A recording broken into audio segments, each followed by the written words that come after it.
We are now 3 episodes into the Ahsoka show, and I thought this narrative would go away after the first week, but evidently people are still complaining that the acting is bad in this show. That is none of my business. I just wanted to give some thoughts on this today, mostly because I completely disagree. To kind of sum up the criticisms, if you will, of the Ahsoka show is that the main cast, Ahsoka, Hera, Sabine, are all not good actors. I don't know, that's what people are saying, evidently. I've seen everyone's boring, everyone's stoic, everyone's the same, everyone's showing no emotion, this, that, and the other. First things first, I will state this, that I do think this complaint is a loud minority, because unless I'm living in a bubble, from what I've seen, the majority of people are pretty happy with the Ahsoka show far, unless I'm wrong, but I have not seen as many negative reviews or just negative statements overall regarding this show. Again, maybe I'm living in a bubble, but from what I see on social media, it seems like 80%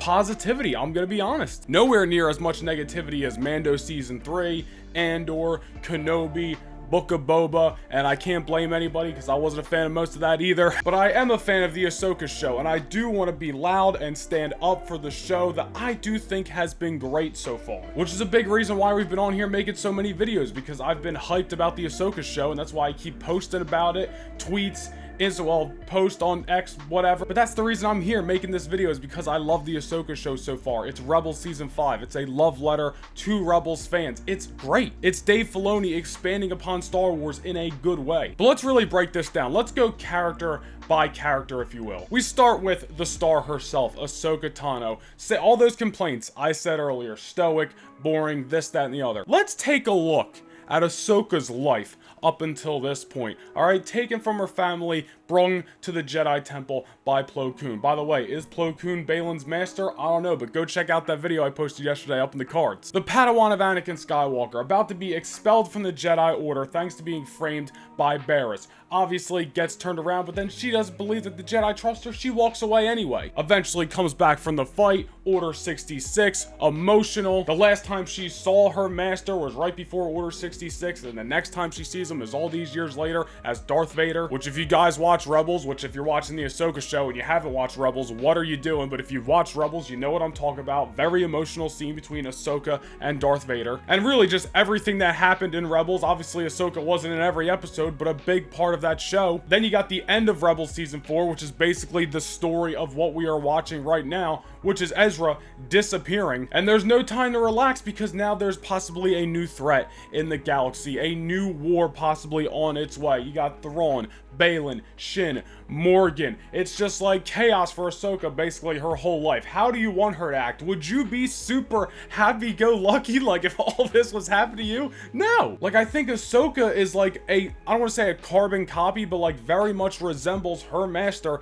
in Anakin, and just controls the emotions in a lot better of a way. She's conflicted, she's confused, she's hurt, she's still fighting this war. I think she's just now matured and now is able to be a little bit more soft-spoken, a little bit more humble, a little bit more reserved, knows when to stay in her place and not blow a gasket over something, kind of like how Anakin would do. Ever watch the Clone Wars? And now especially she's trying to be a leader, not just for the New Republic or this war, but specifically for Sabine. And then there's that situation in itself. We still don't know exactly what happened between Ahsoka and Sabine. I wish they would have dived into it a little bit more instead of basically saying something happened off screen and now we're seeing the results of it, meaning Ahsoka and Sabine coming together, splitting apart, now coming together again. I wish they would have showed us or told us a little bit more about that, but it is what it is. Maybe we'll get some kind of flashback or some dialogue. There's still like 5 episodes left, so it remains to be seen. But she's been through all that, and now she's got all this weight on her shoulders. How do you want Ahsoka to act besides just, again, very reserved, stoic, just kind of taking care of business, and almost just like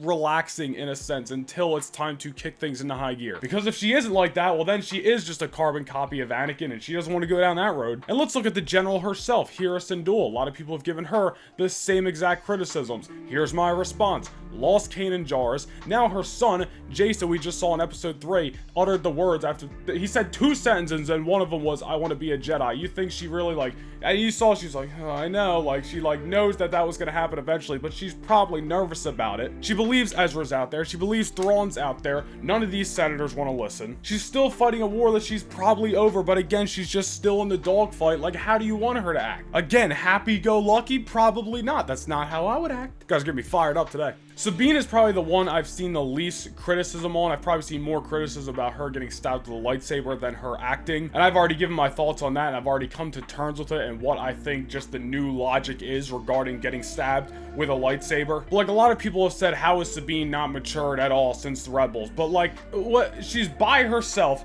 living in the tower that was Ezra's place. Ezra, the same guy, which if you're not caught up to speed, is disappeared. He's gone. They don't know if he's dead or alive, but he ain't there. So she's cut at the heart about that. Now she's back in the fight. Obviously something happened between her and Ahsoka that they're like reconciling. They're trying to work on. She's trying to learn. She just got stabbed with a lightsaber. Obviously she survived, but still in pain. Like, this is so like clear cut to me. This whole acting complaint, which again, I think is allowed like 20% of the fan base, is literally absurd to me. Like, for every criticism you can give just those 3 characters alone, I will give you a positive right back, because I don't think the criticisms are necessary. Like, literally how these women are acting in this show makes the most sense in the world. Like, what do you want it to be? The end of Return of the Jedi? We didn't just win the war yet. Like, they're in the dogfight right now. They're not gonna be, yeah, Luke Skywalker just killed Darth Vader, Ewoks. Like, that's not right now. If anything, I think this show has had some great writing with these 3 characters specifically. Sabine, I just said this in a recent video, but I love that she's not picking up this whole Jedi Force thing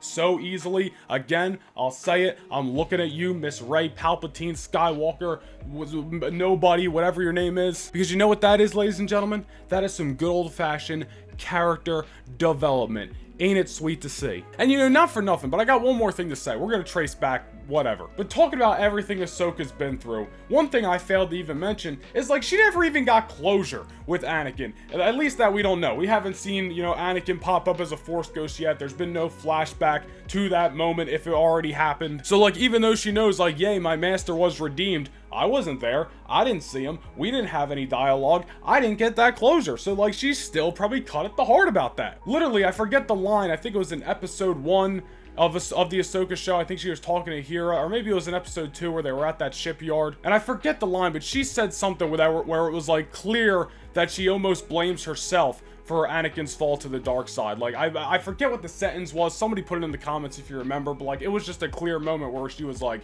clearly she blames herself a little bit, at least, for what happened to Anakin. And you know, one of the rumors for the longest time about this show was that we were going to get a world between worlds moment where Ahsoka is looking into the portal, or whatever you want to call it, of Anakin and Obi-Wan on Mustafar, but then eventually is going to realize like she can't go back and change the course of history. It's just not going to happen. And she's going to have to come to terms with the fact that whether she was there or not, Anakin still would have fell to the dark side. I don't know, man, just a little rant today, because I think it's a loud 20%. Majority from what I've seen, majority from what I have personally seen, has been positive about the Ahsoka show. Everybody seems to be talking about it. I think Star Wars has got some great positivity around it right now. The most in a long time, which is great to see. I'm not saying Star Wars is back in business. We are back to 2005. We're hitting on all cylinders. I'm not saying that. But we're clearly heading in the right direction. On this channel, it is in Dave Filoni we trust. I need that on a t-shirt. Let me know your thoughts down below in the comments. Do you think the criticisms for the Ahsoka show so far are justified, or do you think it's absolutely ridiculous like I do? And if you made it this far in the video, also let me know your predictions for episode 4. Thinking about making a little episode 4 prediction video, but I want to ponder up some theories for a few days, so that might be a Sunday, Monday video. We'll see. But let me know your predictions down below in the comments. Be sure to like and subscribe on your way out, and go follow me on social media at Noah Nation Vlogs, and I'll see you guys in the next video. Peace!